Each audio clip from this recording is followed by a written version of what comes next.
बोल भारत माता की, भारत माता की। वो जो पाछे ट्रैक्टर में बैठे हैं, गाड़ियां में बैठे हैं, वो भी बोलो भाई मिलकर के, बोलो भारत माता की।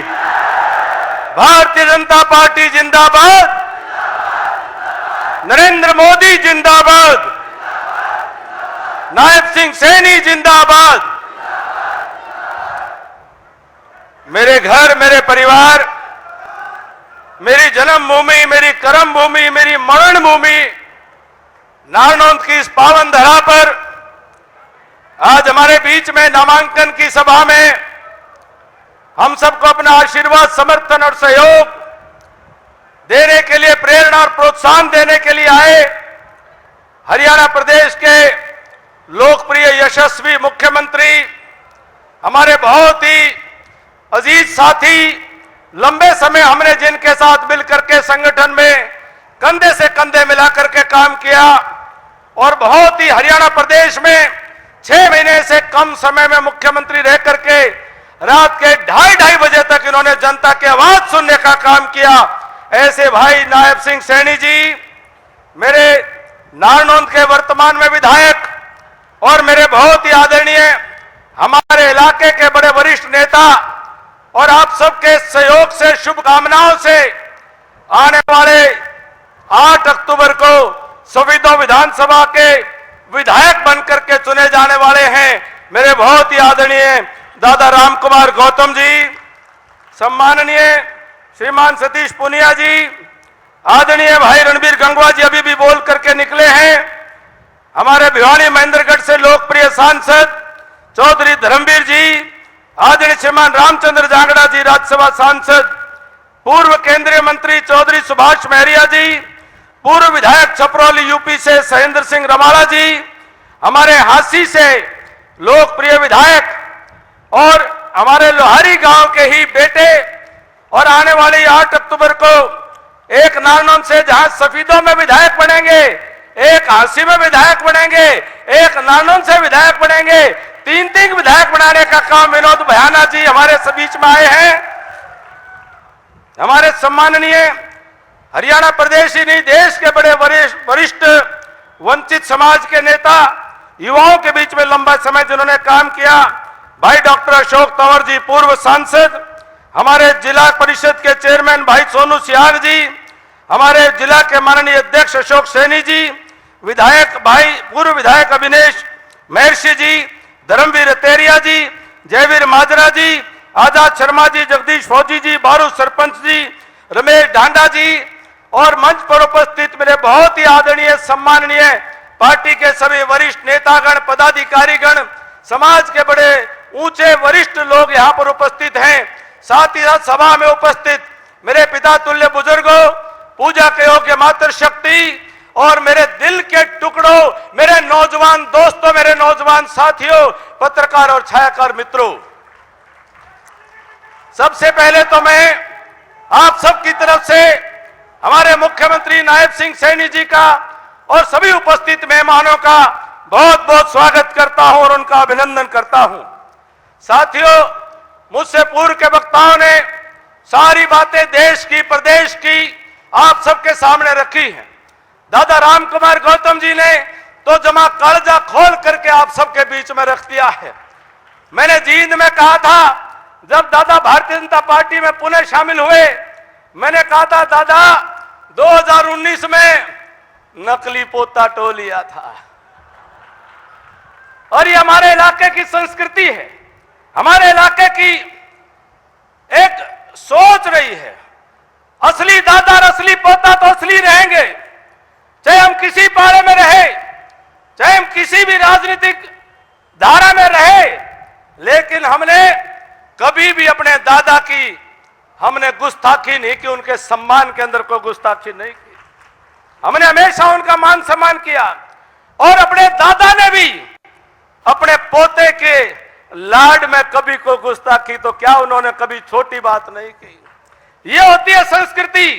और दूसरी तरफ वो लोग जिन्होंने अपने दादा को भी नहीं बख्शा, जो अपने दादा के नहीं हुए, तो हमारे दादा के क्या होने वाले थे। हमारे साथ तो 2019 में सीएम साहब इसी बनी, 2019 के चुनाव के परिणाम के बाद, जीतने के बाद दादा भी दुखी, हारने के बाद हम भी दुखी, हमारा कुणबा भी दुखी, और एकलाई जी से ले गया, सबके हमर ले गया हरियाणा से, और वो ले गया। लेकिन हरियाणा की जनता है, ये नारनौंद की जनता है, जब देने पर आती है तो छप्पर फाड़ करके देती है, और जब लेने पर आती है तो सब कुछ उखाड़ करके लेने का काम करती है। आज उनका कहीं नामो निशान नहीं है। दादा ने ठीक कहा, उचाना के अंदर जहां 96,000 वोट लेते थे, लोकसभा के चुनाव में 4-4 हजार वोट लेने को उनको मुश्किल हो गए। आज हरियाणा प्रदेश के अंदर विधानसभा चुनाव में फिर से हरियाणा की जनता को यह फैसला करना है कि कौन की सरकार हरियाणा में बने, कौन आपका विधायक बने। मैं केवल चंद बातें कहता हुआ कि हरियाणा प्रदेश के अंदर पिछले 10 सालों के अंदर हरियाणा की जनता ने महसूस किया है, एहसास किया है कि सर्व समाज की भी कोई सरकार होती है, सारे इलाके की भी सरकार होती है, पंचकुला से लेकर के पलवल तक एक सरकार ऐसी भी होती है जो सारे क्षेत्रों का समान रूप से विकास करे, सबके विकास की सोच लेकर के चले, सबका कल्याण की सोच लेकर के चले।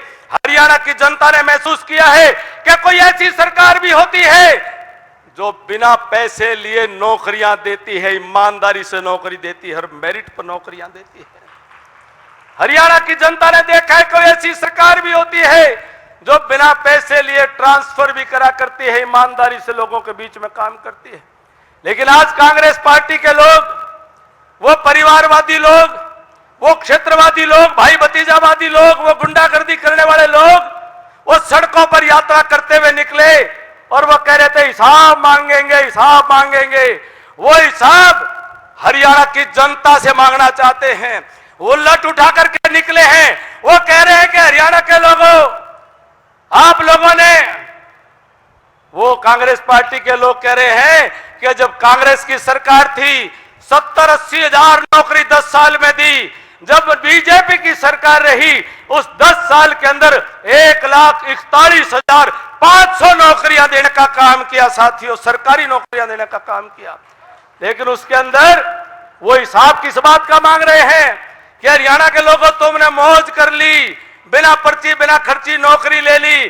कांग्रेस पार्टी की सरकार होती तो 25-25 लाख रुपए के हिसाब से एक नौकरी का 1,41,000 नौकरियों का 35,500 करोड़ रुपया जीम जाते, खा जाते कांग्रेस के लोग। इसलिए वो जनता से हिसाब मांगने निकले हैं कि जनता जनार्दन, आपका घर का पैसा बच गया और गरीब की बेटा और बेटी के पास नौकरी की चिट्ठी आ गई। आज वो सरकार को बदलने की सोच लग करके बदलाव की बात करते हैं। बदलेगा हरियाणा, लेकिन हरियाणा इस प्रकार से बदलेगा कि सदा सदा के लिए हरियाणा प्रदेश से इस परिवारवादी, भाई भतीजावादी सरकार को, जो कांग्रेस पार्टी के है, कांग्रेस पार्टी को सदा सदा के लिए समाप्त करने का काम करेगा। साथियों, मैं नारनौंद की बात करता हुआ मैं इतनी बात करूंगा कि विकास आपने देख लिया, विकास बदस्तूर जारी रहेगा और विकास का इरादा है। अभी केवल बुनियादी सुविधाएं ठीक की गई हैं और विकास का इरादा है, लेकिन वास्तव में नारनौंद की जो अगली जरूरत है वो हमारे जो सपने और संकल्प हैं। मुख्यमंत्री जी, आपसे निवेदन करूंगा, आपका सहयोग और आपका साथ मिलेगा। नारनौंद के एक एक घर के अंदर रोजगार का सपना लेकर के हम काम कर रहे हैं और विकास का इरादा है और घर घर रोजगार का वादा है। ये संकल्प लेकर के हम इस चुनाव में जनता के बीच में जा रहे हैं और मुझे आप पर विश्वास है कि आप जनता का दुख दर्द और कष्ट को समझते हो। आज जब आपने महसूस किया कि हमारे सरपंच भाई वो विकास नहीं करा पा रहे, उस पर अधिकारी कुंडली मार करके बैठे हुए हैं, 2 साल तक सरपंच बिना काम के बैठे रहे, आपने सरपंच भाइयों की सुनी। मैं आपको इस बात के लिए बधाई देता हूं, धन्यवाद देता हूं, साधुवाद देता हूं कि जो सरपंचों की सीमा खर्चे की 5 लाख रुपए मुश्किल से थी, आपने उसको 21 लाख रुपए करने का काम किया। मेरी आपसे इतनी प्रार्थना है, इनके 2 साल खराब चले गए। जैसे ही सरकार बने 8 अक्टूबर को, सरकार बनने के बाद खजाने की चिंता मत करियो, मने खजाने के कूण कूण का बेरा है, पैसा कहां से आवेगा?